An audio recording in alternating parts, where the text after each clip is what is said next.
Hej! Can you say Hej? That's how you say hello in Sweden. Welcome to Patrika's Little Star Cafe. Facts that are fast, fun, and keep you happy.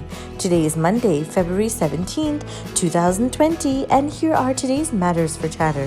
Number 1.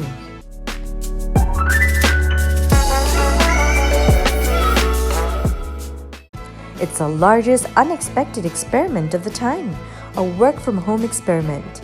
Due to factories closing down and business being shut, many people around the world, and especially in China, are working from home. While many people can get some work done from home, they struggle with services like teaching and hospitals, which need the professionals to be present in most cases. But for some offices in China, the new lifestyle is a pleasant welcome, maybe because of distances or pollution. So they may make work at home policies now in China as well. This must be the silver lining. Number 2, we all imagine that being a king or a queen must be so cool and luxurious, but it requires a lot of discipline and patience too. While monarchies in most countries don't run the government currently, they still must fulfill their duties. Queen Elizabeth II of England has many responsibilities, even at the age of 93. And now with Prince Harry resigning from his royal role, his brother Prince William will have to shoulder more responsibility single-handedly. Many must be thankless duties or boring duties even, where they would rather be doing something else. And even their privacy as a royal is not respected. But Queen Elizabeth has the task of making the job of the monarchy more relevant in today's changing modern world. Number 3. Loneliness seems to be an epidemic around the world, and not only with the elderly, but also with the young. In countries like Sweden, where young people leave their homes early, coping with the change has also become an illness. So, as an experiment in a single city called Heidelberg, for a community living project, half the tenants selected were people in their 20s and half were elderly.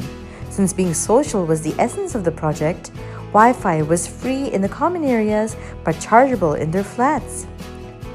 Thankfully though, in the ongoing experiment, many people reported being happier. Seems like the experiment worked, and we will see more of these.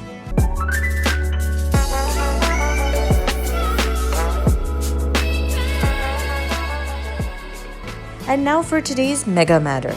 On a recent American Airlines flight, while one woman reclined her seat, a man who was sitting behind her was not comfortable, so he kept forcefully pushing the seat forward in many ways.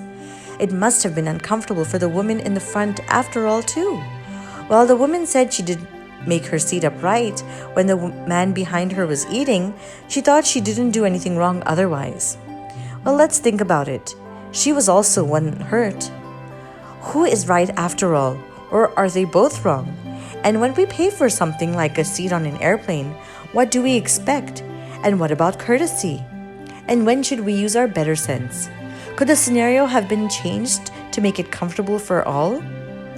Life can put us through many tough days when nothing we could do could have changed anything at all. But when is it our responsibility to be helpful?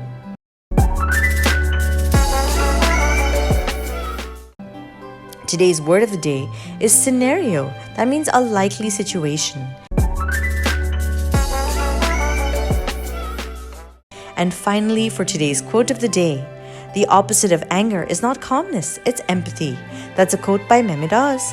Thank you for listening, and do send us your questions and comments via WhatsApp, or you can email us at diptyanti@gmail.com. Take care, lots of love, Dipti Auntie. Twinkle, twinkle, little star, do you know how loved you are?